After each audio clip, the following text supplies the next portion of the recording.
네, 코로나 확진자 수가 크게 늘고 있는데요. 전문가와 짚어보도록 하겠습니다. 이형민 연세대 세브란스병원 진단검사과 교수 모셨습니다. 안녕하십니까? 안녕하세요. 확실히 증가 속도가 이전과는 비교가 안 될 정도로 빠른데 아직은 뭐 더블링까지는 아닌 건가요? 어떻게 보십니까? 예, 맞습니다. 이제 급격하게 증가하고 있는데 더블링까지는 아니고요. 이제 급격하게 증가하는 초기에 들어섰다라고 볼 수가 있습니다. 저희가 이제 감염병 같은 경우에는 처음에는 이제 완만하게 증가를 하기 시작하다가 그 다음부터 이제 급격하게 증가하는 시기로 들어가게 되거든요. 근데 지금 현재 이제 발생 커브를 보시면은 처음에 이제 1월 10일 정도부터 한 이틀 전까지는 완만하게 올라가는 커브이다 이제 최근 급격하게 올라가기 시작한 거거든요. 근데 이제 문제는 이게 피크는 아닐 거고요.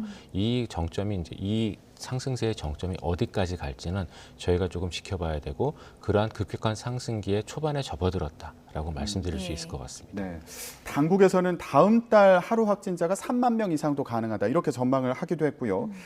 또 최대 12만 명까지 나올 수 있다 이런 전망도 있더라고요. 네, 맞습니다. 이제 이렇게 좀 다른 전망이 나온 이유는 이제 재생산 지수를 서로 좀 다르게 계산을 했기 때문인데요. 예.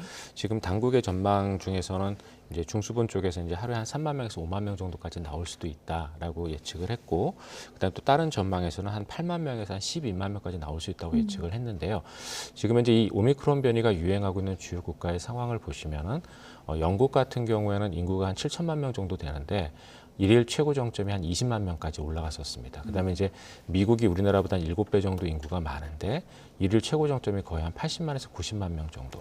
그다음에 프랑스는 대략 한 6,500만 명 정도 인구인데 어저께 최고 정점인 50만 명 이상을 기록을 했거든요. 그래서 이런 여러 가지를 고려했을 때 우리나라 같은 경우도 아마 인구 비례로 최소한 10에서 한 15만 명 정도까지는 올라가지 않을까라고 예상을 하고 있습니다. 지금 뭐 예측 불가인 그런 상황인 거고 연일 최고치를 기록하고 있는 그런 상황인 건데요. 확진자 수 추이 이번에 취재 기자 연결해서 다시 한번 좀 짚어보도록 하겠습니다. 개훈이 기자. 네, 개훈입니다. 네, 어제는 14,000명대죠. 네, 코로나19 신규 환자가 14,000명을 넘으며 3일째 역대 최다 기록을 경신했습니다. 오늘 0시 기준 신규 환자는 모두 14,518명입니다. 종전 최다 기록이 바로 어제 13,012명이었는데 1,500명 넘게 급증하며 하루 만에 기록을 바꿨습니다. 일주일 전보다도 7,900여 명이 늘었고 2주일 전보다도 10,000명 넘게 증가했습니다. 기존 델타 변이보다 전파력이 2배 이상 강한 오미크론 변이가 국내 우세종이 된 이후 신규 확진자 수는 연일 급증하고 있습니다. 국내 감염이 14,301명인데 경기 4,738명, 서울 3,385명, 인천 1,010명으로 수도권에서만 63.9%가 나왔습니다. 해외 유입은 217명으로 전날보다 52명이 줄었습니다. 다만 아직 위중증 환자와 사망자 수 증가로는 이어지지 않고 있습니다. 위중증 환자는 전날보다 35명이 감소한 350명으로 사흘째 300명대를 유지했고 사망자는 34명이 추가돼 누적 사망자는 6,654명이 됐습니다. 병상 확충이 계속되면서 수도권 중환자 병상 가동률이 10%대 후반의 안정세를 이어가고 있습니다. 수도권과 전국 중환자 전담 병상 가동률은 각각 18%와 18.3%를 기록했습니다. 재택치료를 받는 사람은 42,869명으로 하루 만에 5,798명이 늘었습니다. 지금까지 사회 2부에서 YTN 개훈입니다. 네, 오미크론 확산세 속에 확진자가 14,000명을 넘고 있는 그런 상황입니다. 이에 따라서 이제 방역 체계도 조금씩 달라질 텐데 일단 검사하는 방식이 또 달라지지 않습니까? 어떻게 변하는 건가요? 맞습니다. 이제 검사 방법이 이제 일부 변경이 되는데요. 변경이 되는 이유는 우리나라가 하루에 검사할 수 있는 PCR 검사 건수가 대략 인구 기준으로 사람 기준으로 한 80만 명 정도 되거든요. 그런데 이제 이 정도의 검사 역량으로는 저희가 이제 하루에 10만 명 이상의 오미크론 확진자가 발생할 때 PCR로 전부 다 대응하기는 쉽지는 않습니다. 그래서 이러한 PCR 검사 역량을 보조할 수 있는 검사 방법을 일부 동원하겠다라고 지금 생각을 하고 있는 것 같고요. 그러한 방법으로 이제 신속항원 검사를 지금 쓰려고 하고 있습니다. 그래서 지금 현재 이 검사 같은 경우에는 좀 순차적으로 바뀌게 되는데요. 일단 26일부터는 광주, 전남, 평택, 안성 지역은 선별진료소나 호흡기 전담 클리닉에서 고위험군만 이제 PCR 검사를 하는 걸로 바뀌었고요, 이미. 그 다음에 이제 29일부터 2월 2일까지는 여기 외에도 전국에 위치한 256개 선별진료소에서 비고위험군의 경우에 있어서는 PCR이나 신속검사, 항원검사 중에서 이제 선택 가능하게 지금 그렇게 돼 있습니다. 그렇게 돼 있고 2월 3일부터는 전국적으로 선별진료소, 그다음에 대략 한 500여 개의 호흡기 전담 클리닉, 그다음에 이제 검사를 원하는 동네 병원에서 고위험군의 경우에 있어서는 PCR만 받으실 수, 예. 그러니까 고위험군만 PCR을 받으실 예. 수가 있고 나머지는 전부 다 신속항원 검사를 받는 방식으로 변경이 되게 됩니다. 그러니까 29일부터 2월 3일까지 일종의 좀 과도기네요. 예, 맞습니다.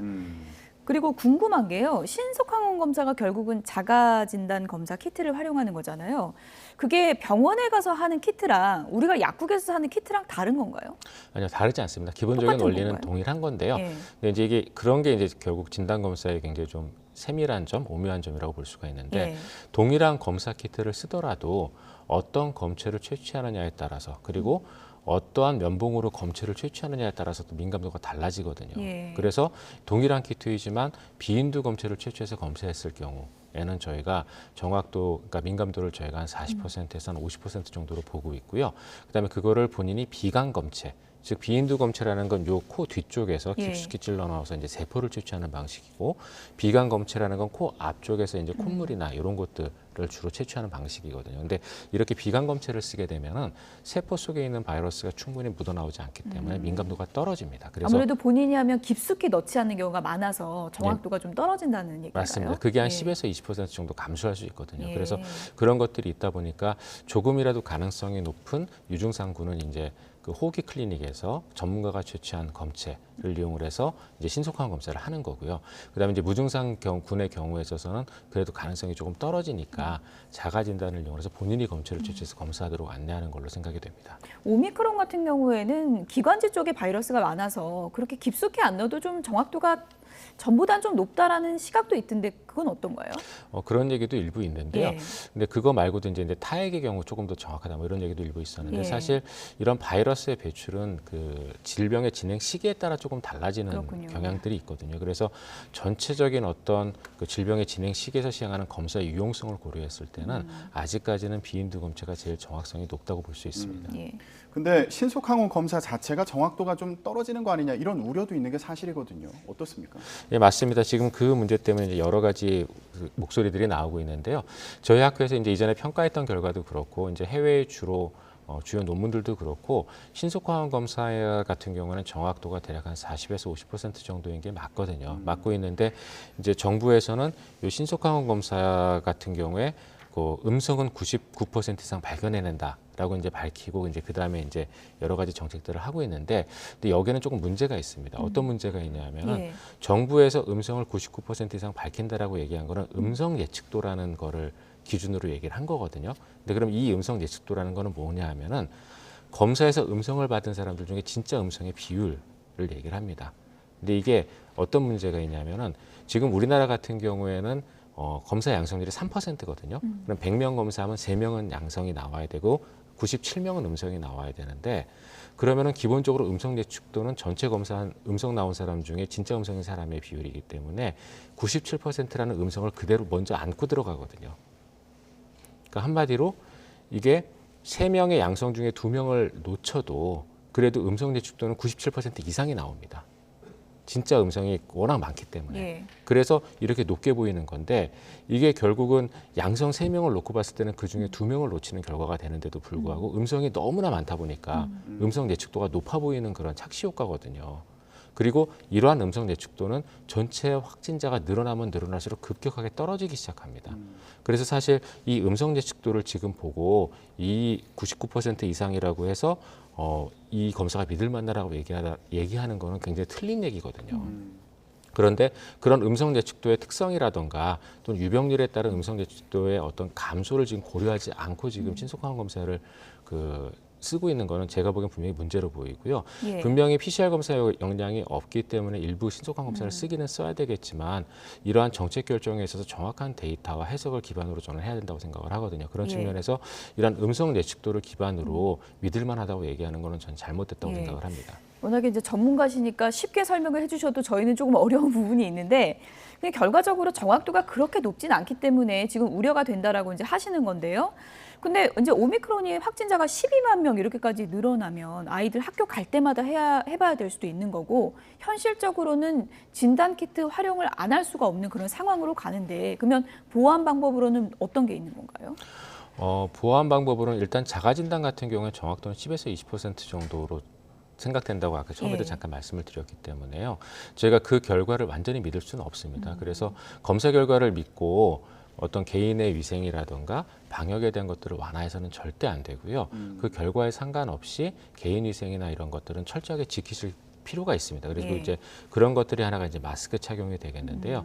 최근 들어서 이제 마스크에 대한 얘기가 여러 가지가 나오고 있는데 마스크도 현재 국민들이 쓰시는 걸 보면 크게 그 두 가지 종류거든요. 하나는 이제 비말 방지용 이렇게 마스크 얇은 게 예. 하나가 있고 하나는 좀 더 밀착이 되는 KF94 마스크 같은 게 있는데 비말 방지용 마스크는 내 입에서 나가는 건 잘 막아주지만 그렇죠. 나에게 들어오는 건 못 막거든요. 그러니까 가급적 아이들 같은 경우에도 만약에 아이들이 잘 적응만 한다면 그럼 가급적이면 이제 KF94 마스크 같은 것들을 쓰는 게 저는 좋다고 생각을 하고요. 그다음에 코로나19 관련 의심 환자가 있고 역학적 연관관계가 있다고 밝혀졌을 때는 그때는 PCR 검사를 받으실 수 있습니다. 저희가 이제 PCR 검사가 60세나 65세 이상 고위험군 위주로만 주로 얘기가 되기 때문에 그 이하는 전부 다 못 받는 걸로 생각을 하시지만 역학적 연관관계가 있는 경우도 PCR을 받으실 수 있거든요. 근데 그런 경우는 빨리 PCR을 받으시도록 권해드리고 싶습니다. 네. 이제 2월 3일부터는 동네 병원이나 또 호흡기 클리닉에서 신속 항원 검사를 이제 해주는 거잖아요. 근데 동네 병원 같은 경우에는 이제 원하는 병원에서 해주는 거고, 그리고 호흡기 클리닉 같은 경우에도 준비가 되는 건지 이게 어떤 상황입니까?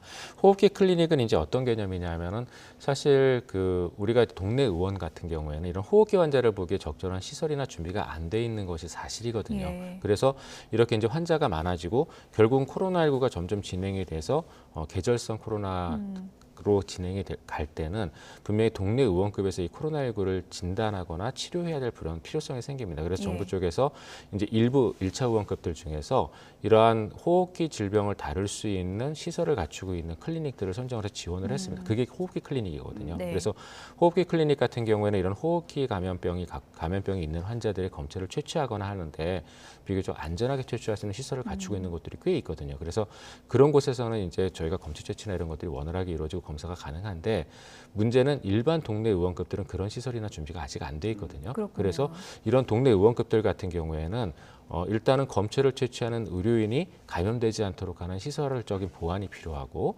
또는 그런 것들을 할 수 있는 여러 가지 보호장구에 대한 보급과 그다음에 예. 그런 보호장구를 착용하는 것들에 대한 교육 같은 것들이 필요합니다.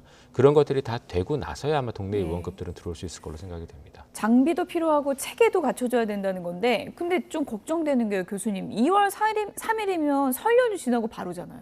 예, 맞습니다. 그래서 아마 동네 의원급들이 전부 다 지금 시작할 수 있을 것 같지는 않고요. 예. 그래서 정부에서도 일단은 그 호흡기 클리닉은 거의 대부분 가능한 데는 들어오고 원하는 곳만 하겠다고 하는데 이 원하는 곳이라는 개념이 저희가 아마 이 대부분 오미크론 변이가 들어온 국가들은 대부분 급격하게 증가하기 시작을 하면 한 달 정도 만에 거의 정점에 다다랐거든요. 예. 그거를 고려하게 된다면 우리나라도 2월 말 정도쯤에는 아마 정점에 다다를 가능성이 있습니다. 조금 빠르면 2월 중순도 가능할지도 모르겠는데요. 그래서 빠른 시간 안에 이런 교육과 그다음에 지원 체계를 확립을 하고 거기에 대해서 준비가 된 의원급들이 들어올 수 있도록 유도를 해야 됩니다. 그리고 또 한 가지 중요한 거는 동네 의원급들도 결국 위험은 무릅쓰고 지금 진료에 참여하는 그렇죠. 거거든요. 그래서 그러한 의원들에 대한 지원도 명확하게 해 주어야지 아마 이러한 의원들의 동참을 바랄 수 있을 것 같습니다. 당장 시범지원 같은 경우에도 어제 시민들이 전화를 하면 우리 병원 아직 준비 안 됐다 이래서 가지 못하고 혼선이 있었다 그러는데 당장 2월 3일부터면 또 그런 문제가 제기될 수 있기 때문에 준비를 좀 잘 해야 되겠네요. 네, 맞습니다. 그래서 사실 그런 준비를 위해서 저희가 오미크론 확산을 방지하기 위해서 지난 2달 동안 예. 역학조사 능력을 계속 투입하고 막아왔던 거거든요. 예. 그런데 그 기간 동안에도 준비가 좀 덜 돼 있다는 측면에서는 분명히 조금 아쉬운 점이 많습니다. 예. 일반 병원 같은 경우에 이제 신청을 하면 검사를 해준다는 건데 그 경우에 일반 다른 환자들과 섞일 가능성은 없습니까? 그러니까 코로나19 관련 증상이 있는 경우 말씀하시는 거죠. 그래서 그런 것들이 섞이지 않도록 환자를 보는 체계도 바꿔야 되는 거거든요. 그래서 보통 이제 3차 의료기관 같은 경우에는 코로나19 초기부터 안심 클리닉이라는 그러한 개념을 동원을 해서 호흡기 증상 관련 증상이 있거나 또는 발열 환자 같은 경우에는 일반 환자와 별도의 길을 통해서 또는 공간으로 들어오도록 안내를 했었거든요. 그래서 그런 식의 개념이 아마 이런 코로나19 환자를 보는 의원급들에도 일부 적용은 필요할 걸로 생각이 되고요. 그래서 그런 부분들에 대한 준비가 아까 필요하다고 그래서 말씀을 드렸던 거고 거기에 대해서는 아마 일부 필요하면 시설적인 어떤 준비도 필요할지도 모르겠습니다. 그래서 그런 의원들의 어떤 요구사항이나 이런 것들을 정부에서 잘 듣고 지원을 해주셔야 될 것 같습니다. 예. 여기까지 정리하도록 하겠습니다. 지금까지 이영민 연세대 세브란스병원 진단검사과 교수였습니다. 고맙습니다.